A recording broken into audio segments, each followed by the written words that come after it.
کیجیے یہاں جو بگڑی بناوے میرے نبی کا اشارہ، آقا کا اشارہ ایسا ہے کہ سب کی بگڑی بنا دیتا ہے. میرے رضا کا کمال پتہ کیا ہے؟ تاریخ بھی لکھتے ہیں، سب اپنی درخواست کے ساتھ لگا دیتے ہیں. ہاں نبی پاک کی نعتیں لکھتے لکھتے نا شان بیان کرتے کرتے ایک بیچ میں اپنی فائل بھی موجود ہے. اب آقا علیہ السلام کے اس معجزے کا ذکر کیا. حضور آپ تو وہ ہیں کہ ہاتھ اٹھاتے ہیں تو بادل برس جاتے ہیں، جل تھل ہو جاتا ہے. حضور میری ہاتھوں کا صدقہ دے دیجیے. آپ لکھتے ہیں جن کو سوئے آسمان پھیلا کے جل تھل کر دیے،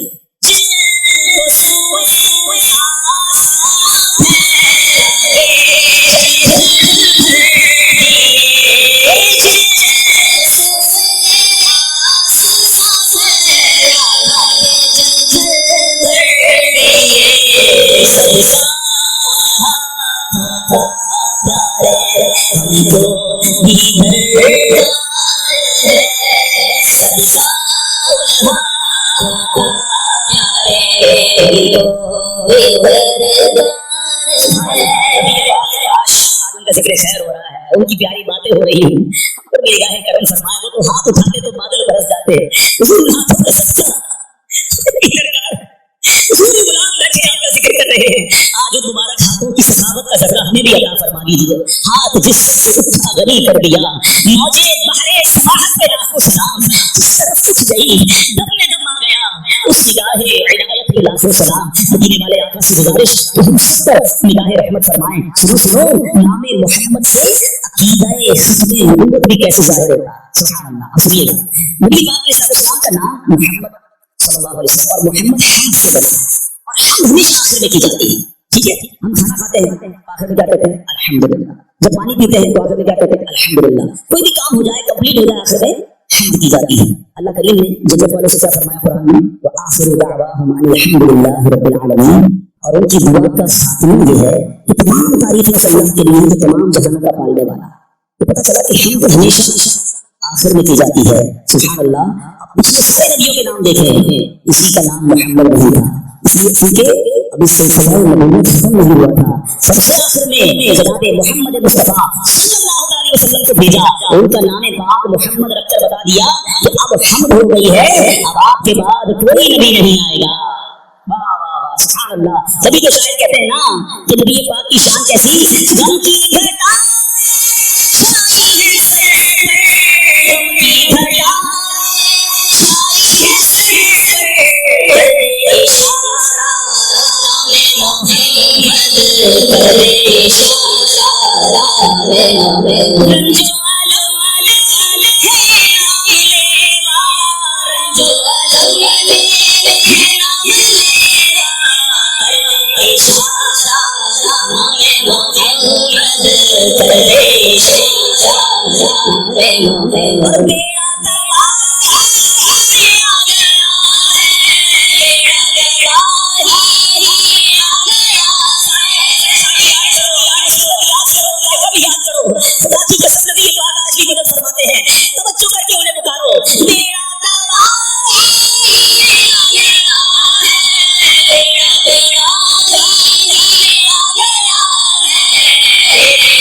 الحمدللہ رب العالمین والصلاة والسلام علی سید المرسلین اما بعد فاعوذ باللہ من الشیطان الرجیم بسم اللہ الرحمن الرحیم.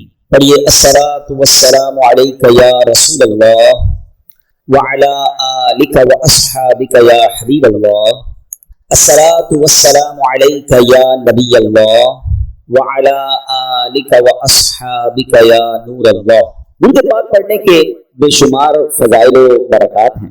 سرکار دو عالم علیہ السلام کا فرمان صلاتکم علی محرزۃ لدعائکم ومرضات لربکم وزکاۃ لاعمالکم.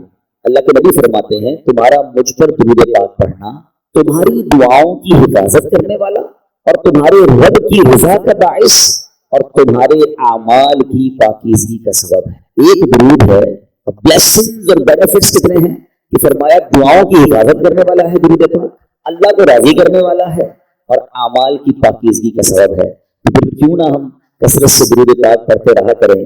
برسے گی رحمت شہ ابرار بال یقین، برسے گی رحمت شہ ابرار بال یقین، مٹ جائے گا گناہوں کا کاجل درود پڑھو، عشق نبی میں جھوم کے پڑھتے رہو مدام، گرچہ کوئی کہے تجھے پاگل درود پڑھ، دنیا کے الجھنوں سے ملے گی تجھے نجات، گر چاہیے نجات مسلسل درود پڑھ۔ آئیے مل کر محبت کے ساتھ درود پاک پڑھ لیں۔ صلو علی الحبیب صلی اللہ تعالی علی محمد صلی اللہ علیہ وآلہ وسلم۔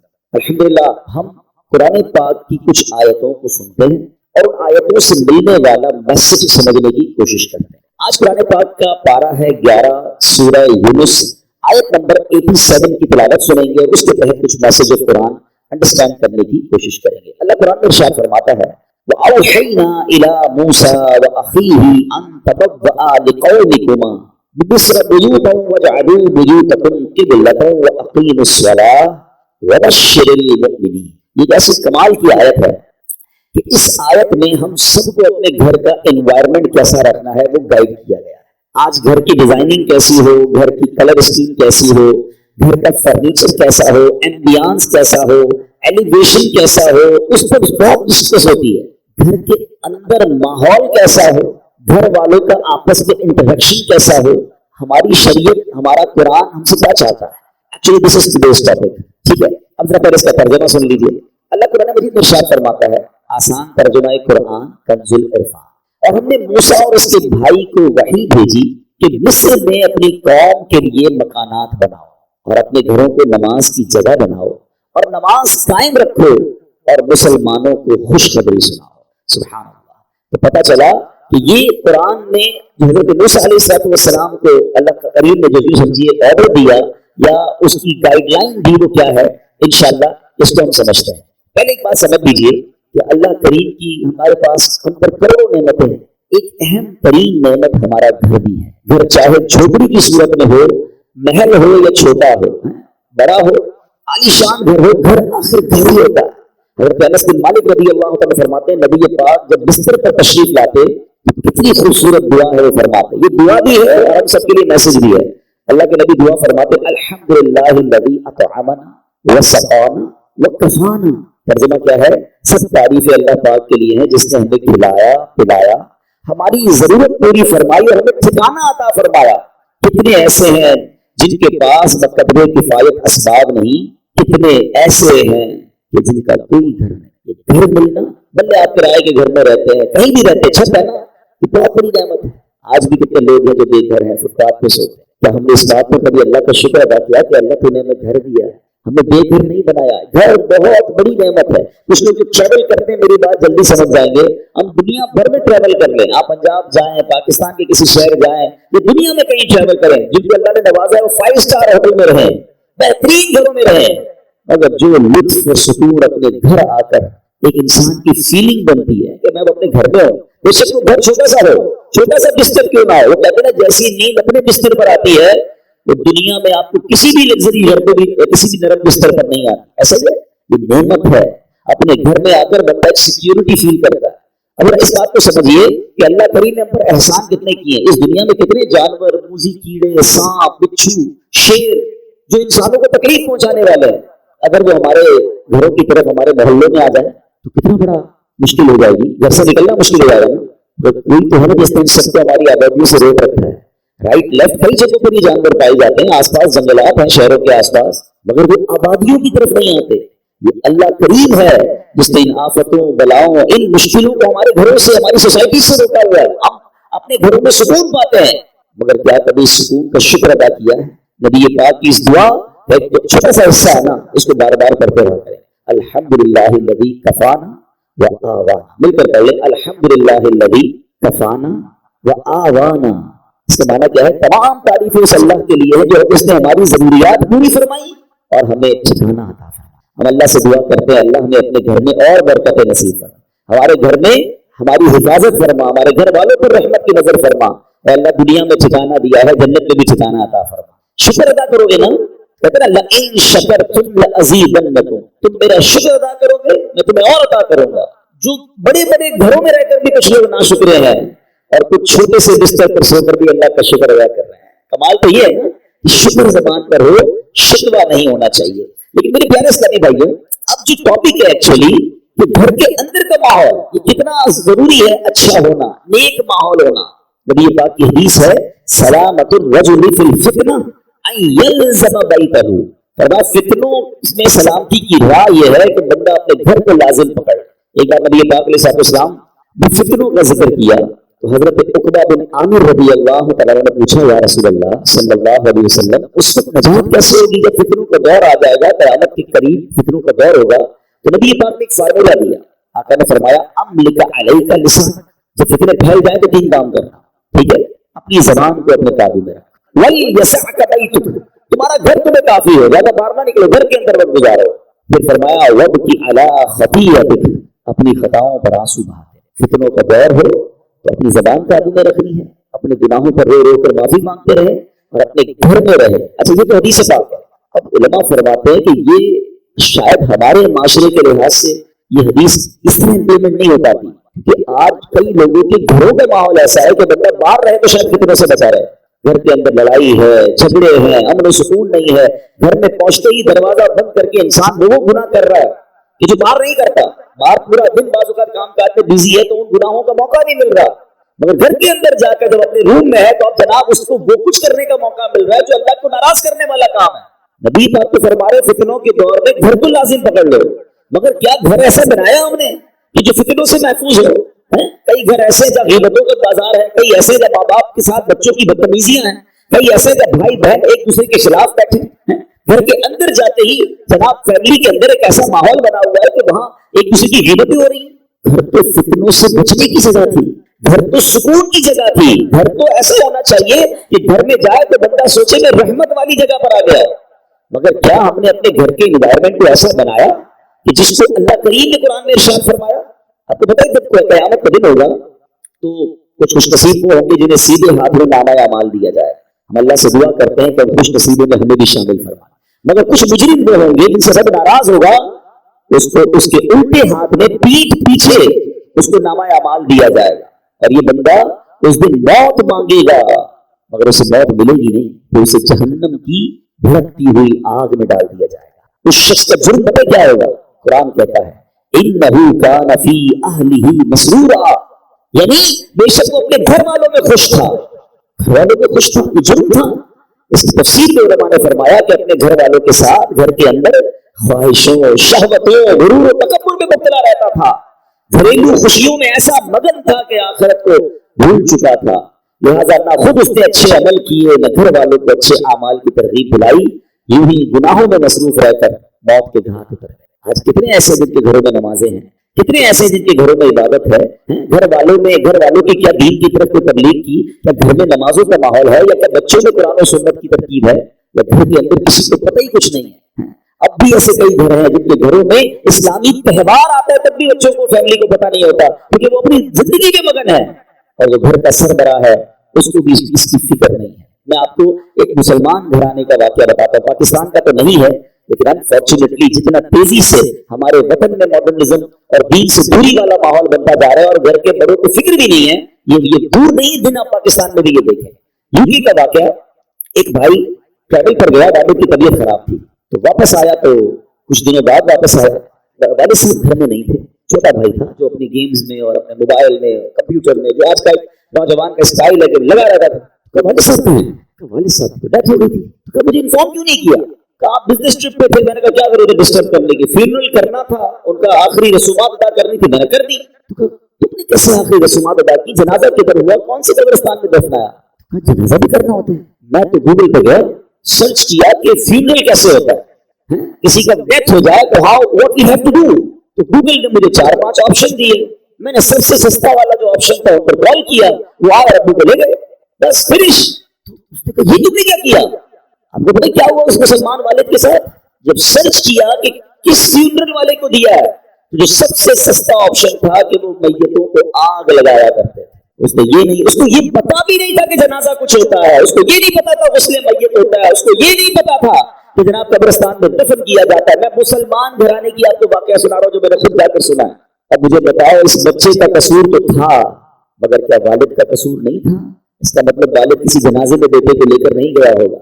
اس والد نے موت اور قبرستان کے بارے میں، تدفین اور غسل کے بارے میں نہیں بتایا ہوگا. ہر چیز بچوں کو دلا دی مگر نہ سکھایا تو دین نہ سکھایا. میں اور آپ دنیا سے جانے والے ہیں، ہم سب نے مرنا ہے، اور اس والد کی قسمت کتنی پیاری ہوگی کہ اس کے مرنے کے بعد اس کی اولاد اس کے لیے دعائیں مغفرت کرے، اس کے لیے ایصال ثواب کرے. مگر یہ سکھائیں گے تو کرے گے نا. ہمارے بچے تو زندگی میں ہمارے سامنے نماز نہیں پڑھ رہے، ہمیں ٹینشن نہیں ہے. میں سچ بتاؤں آپ کو، زندگی میں کچھ کر سکے یا نہ کر سکے، اپنے بچوں کو کسی طرح 5 وقت کا نمازی بنا جائیے گا. پہلے تو خود بننا پڑے گا نا اس کے لیے. والد کوئی بچہ دیکھتا ہے ابو رمضان میں نمازیں پڑھتے ہیں، اس کے بعد تو میرے والد بھی جمعے کی پڑھ لے تو بڑی بات ہے. تو بچے کو بھی آپ ایکچولی ہم اپنے بچوں کو پریکٹیکلی پریکٹس کرا رہے ہیں کہ بیٹا نماز تو جمعے کی پڑھنی ہوتی ہے، باقی ضروری نہیں ہے. ہم سوچیں ہم خود تو دین سے دور کر رہے ہیں، اپنے گھر میں کون سا ماحول بنا ہے. ورنہ یقین کرے خوش نصیب ہے وہ والد. اگر اس کی اولاد نمازی بن جائے نا تو آپ کہیں نہ کہیں کہ بیٹا مرنے کے بعد دعا کرنا، وہ دن میں 5 بار باوضو ہو کر قبلہ رو بیٹھ کر اتحیات کے عالم میں کئی بار کیا کہے گا؟